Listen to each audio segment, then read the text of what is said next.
नमस्कार दोस्तों, Ibex study point पर आपका स्वागत है। उत्तर प्रदेश पुलिस द्वारा उत्तर प्रदेश में पुलिस कांस्टेबल की भर्ती के लिए वैकेंसी जारी की गई है। यह वैकेंसी अलग अलग पदों के लिए है। तो चलिए इसकी विस्तृत जानकारी इस वीडियो में लेते हैं। सबसे पहले बात करें तो उत्तर प्रदेश पुलिस में आरक्षी नागरिक पुलिस एवं समकक्ष पदों पर सीधी भर्ती 2025 के द्वारा यह वैकेंसी जारी की गई है। यहाँ पर कुल आरक्षी नागरिक पुलिस के लिए पुरुष महिला, आरक्षी पीएसी सशस्त्र पुलिस पुरुष के लिए वैकेंसी, इसके अलावा आरक्षी विशेष सुरक्षा बल पुरुष के लिए, महिला बटालियन हेतु महिला आरक्षी, आरक्षी घुड़सवार पुलिस पुरुष, जेल वार्डर पुरुष और जेल वार्डर महिला, इतने पदों के लिए वैकेंसी जारी की गई है। ग्रेड पे की बात करें तो यह वैकेंसी 2000 ग्रेड पे के लिए है और वेतन लेवल मैट्रिक्स जो है वह लेवल 3 पर है। अब श्रेणीवार इसका विवरण बात करें तो देखिए, पहले पद आरक्षी नागरिक पुलिस पर यहाँ पर कुल 10,469 पदों के लिए वैकेंसी जारी की गई है। आरक्षण वाइज अलग अलग वैकेंसी है जिसको आप देख सकते हैं यहाँ पर। ऐसे ही पीएसी के लिए 15,131 कुल पदों के लिए, आरक्षी विशेष सुरक्षा बल में जो केवल पुरुषों के लिए है यहाँ पर 1,341 पदों के लिए, महिला बटालियन के लिए 2,282 पदों के लिए और आरक्षी घुड़सवार जहाँ पर केवल पुरुषों के लिए है 71 पद, जेल वार्डर पुरुष के लिए 3,279 है 3,279 पदों के लिए, जेल वार्डर महिला पर 106 पदों के लिए। तो कुल इतने पदों के लिए वैकेंसी जारी की गई है। अब बात करते हैं कि कब से कब तक आवेदन आप कर सकते हैं। तो यह है 31 दिसंबर 2025 से लेकर के 30 जनवरी 2026 इतने दिनांक के बीच में आप आवेदन कर सकते हैं। और जमा का अगर कोई शुल्क का समायोजन का बात आएगी तो वह 2 फरवरी 2026 तक समायोजन हो जाएगा। इस तरह से आपको OTR के माध्यम से यानी वन टाइम रजिस्ट्रेशन जो किया गया है उसके जरिए आपको फॉर्म भरना है। अब बात करते हैं आगे आवेदन शुल्क की। तो आवेदन शुल्क में सामान्य EWS और OBC के लिए 500 रुपये लगने वाले हैं। अनुसूचित जाति अनुसूचित जनजाति के लिए 400 रुपये यहाँ पर लगने वाला है। राष्ट्रीयता आप जानते हैं भारतीय होना चाहिए और अन्य पद हैं कुछ। शैक्षिक अर्हता की हम बात करें तो यहाँ पर 12th क्लास यानी 12वीं जो पास हैं उनके लिए यहाँ पर आवेदन उनको भरना है, यानी 12वीं पास अनिवार्य है। इसके अलावा जो अपीयर हो रहे हैं, अभी फॉर्म भर रहे हैं, मतलब इंटर में हैं और वो अभी एग्ज़ाम देने वाले हैं, तो वह आवेदन नहीं कर सकते हैं। यहाँ पर वही लोग आवेदन कर सकते हैं जो 12th पास हो चुके हैं और उनके पास मार्कशीट और सर्टिफिकेट दोनों उनके पास अवेलेबल है। अधिमानी अर्हता की बात करें तो यहाँ पर कोई अधिमानी अर्हता के अंक नहीं दिए जाएंगे, लेकिन अगर दोनों अभ्यर्थियों के अंक बराबर होते हैं तो उस स्थिति में डोएक द्वारा अगर कंप्यूटर में ओ स्तर का प्रमाण पत्र है या प्रादेशिक सेना में 2 वर्षों की अवधि तक सेवा की है या राष्ट्रीय कैडर का B प्रमाण पत्र प्राप्त है तो उसको अधिमानी अर्हता के रूप में पहले दिया जाएगा और इनमें से केवल एक ही का काउंट किया जाएगा अधिमानी अर्हता।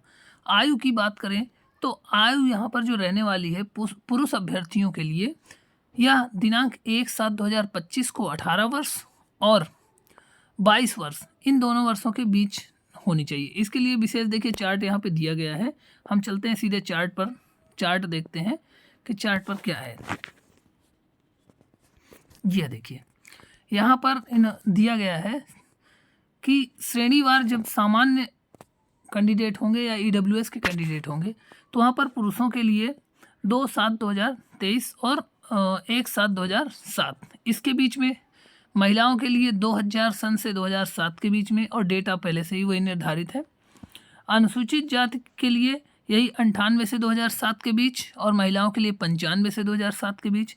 अनुसूचित जनजाति के लिए 98 से 2007 और 95 से 2007 महिलाओं के लिए।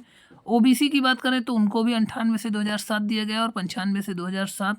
अगर उत्तर प्रदेश राज्य के कर्मचारी हैं तो उनको भी अधिकतम 5 वर्ष की छूट दिया गया है और 98 से 2007 और 95 से 2007 दिया गया है। इसके अलावा भूतपूर्व सैनिक अगर हैं तो भूतपूर्व सैनिक को 3 वर्ष की उनकी छूट है, वह भी जितनी उन्होंने सर्विस की है उसको घटाने के बाद। तो इस तरह से जो भी एज क्वालिफाई करते हैं वो लोग यहाँ पर आवेदन कर सकते हैं। अन्य विस्तृत जानकारी के बारे में बात करें तो शारीरिक स्वस्थता अनिवार्य है यहाँ पर, यानी शरीर पर कोई रोग नहीं होना चाहिए, इसकी भी जांच होगी। भर्ती की प्रक्रिया क्या है देखिए, यह अभी सबकी लिखित परीक्षा होने वाली है। सबसे पहले लिखित परीक्षा जो होगी उसके बारे में बता दें कि यह एक वस्तुनिष्ठ प्रकार का प्रश्न पत्र होगा। लिखित परीक्षा 300 अंकों की होगी और जिसकी समयावधि होने वाली है 2 घंटे। इस पर सब्जेक्ट क्या क्या हैं? 4 सब्जेक्ट होने वाले हैं। सामान्य ज्ञान, सामान्य हिंदी, संख्यात्मक एवं मानसिक योग्यता, मानसिक अभिरुचि, बुद्धिलब्धि और तार्किक क्षमता। इन 4 सब्जेक्ट्स पर आपकी लिखित परीक्षा होगी जो कि 300 अंकों की होगी और यहाँ पर प्रश्न रहने वाले हैं 150 और 2 घंटे का आपको समय दिया जाएगा। प्रत्येक क्वेश्चन 2 अंकों का होगा। एग्ज़ाम के बाद देखिए यहाँ पर एक चीज़ और अनिवार्य है कि जो अनारक्षित अभ्यर्थी हैं उनको इस पर 30% नंबर लाना अनिवार्य है, अदरवाइज़ वो फेल माने जाएंगे। EWS के लिए यही परसेंटेज 25 है, यानी 25% लाना है। OBC के लिए 25% है और अनुसूचित जाति अनुसूचित जनजाति के अभ्यर्थियों के लिए यह प्रतिशत 20% है, यानी जो भी अभ्यर्थी इन प्रतिशत को पार नहीं करते हैं उनको काउंट नहीं किया जाएगा। लिखित परीक्षा में 150 प्रश्न है और 2 अंकों का प्रश्न है। OMR बेस एग्ज़ाम होगा, यानी कि ऑफलाइन एग्ज़ाम होगा यहाँ पर, और ऑफलाइन एक ही शिफ्ट में हो सकता है या फिर अलग अलग डेट में भी हो सकता है। अगर अलग अलग डेट में होता है तो इसके लिए नॉर्मलाइजेशन अपनाया जाएगा गवर्नमेंट द्वारा, और अगर एक दिन में होता है तो नॉर्मलाइजेशन की फिर आवश्यकता नहीं होगी। कोई गलत उत्तर के लिए आपसे आपत्तियां ली जाएंगी और उसको भी हटा दिया जाएगा फिर, ऐसा यहाँ पर पूरा स्पष्ट दिया गया है। वेबसाइट में जा कर के आप भर सकते हैं फॉर्म।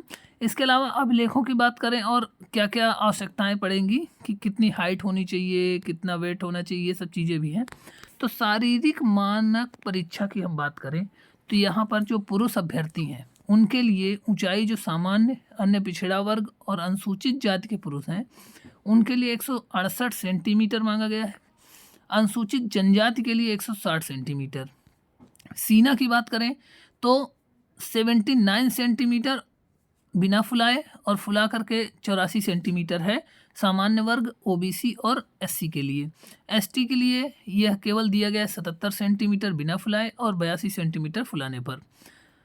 महिला अभ्यर्थियों में शारीरिक मानदंड में ऊंचाई 152 सेंटीमीटर कही गई है और अनुसूचित जनजातियों की महिलाओं के लिए 147 सेंटीमीटर है।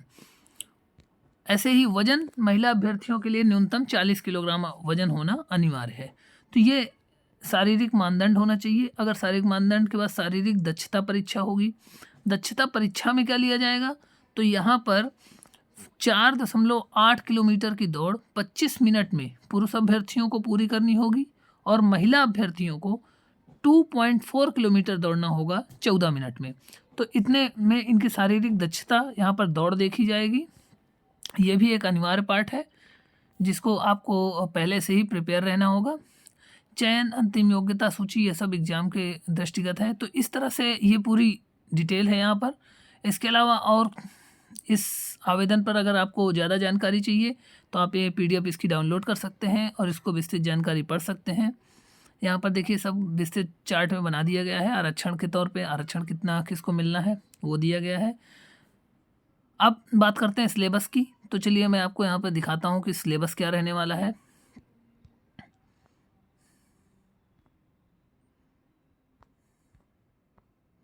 आवेदन फॉर्म भरने की ये प्रक्रिया देखिए। इसके अलावा आपको सिलेबस, सबसे पहले हम बात करते हैं सिलेबस। लिखित परीक्षा का जो सिलेबस है, सामान्य ज्ञान, सामान्य हिंदी, संख्यात्मक एवं मानसिक योग्यता, मानसिक अभिरुचि, बुद्धिलब्धि एवं तार्किक क्षमता। ये देखिए 150 क्वेश्चन आएंगे, 300 अंकों के आएंगे। सामान्य ज्ञान में देखिए ये सिलेबस है, आप इसका स्क्रीनशॉट लेकर पढ़ सकते हैं। सामान्य हिंदी में देख लीजिए ये है।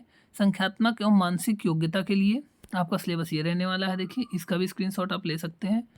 इसके अलावा मानसिक अभिरुचि की बात करें तो यह मेंटल एप्टीट्यूड IQ टेस्ट हो गया, इसका यह सिलेबस है। इस तरह से ये सिलेबस की पूरी आपको तैयारी करनी है।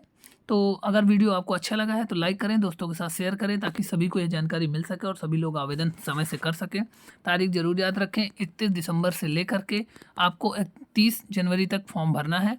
तो मिलते हैं इसी तरह के किसी अगले वीडियो पर अन्य जानकारी के साथ, और हमारे चैनल को सब्सक्राइब जरूर कर लें जिससे आपको आने वाले नोटिफिकेशंस के बारे में पूरी जानकारी मिलती रहे।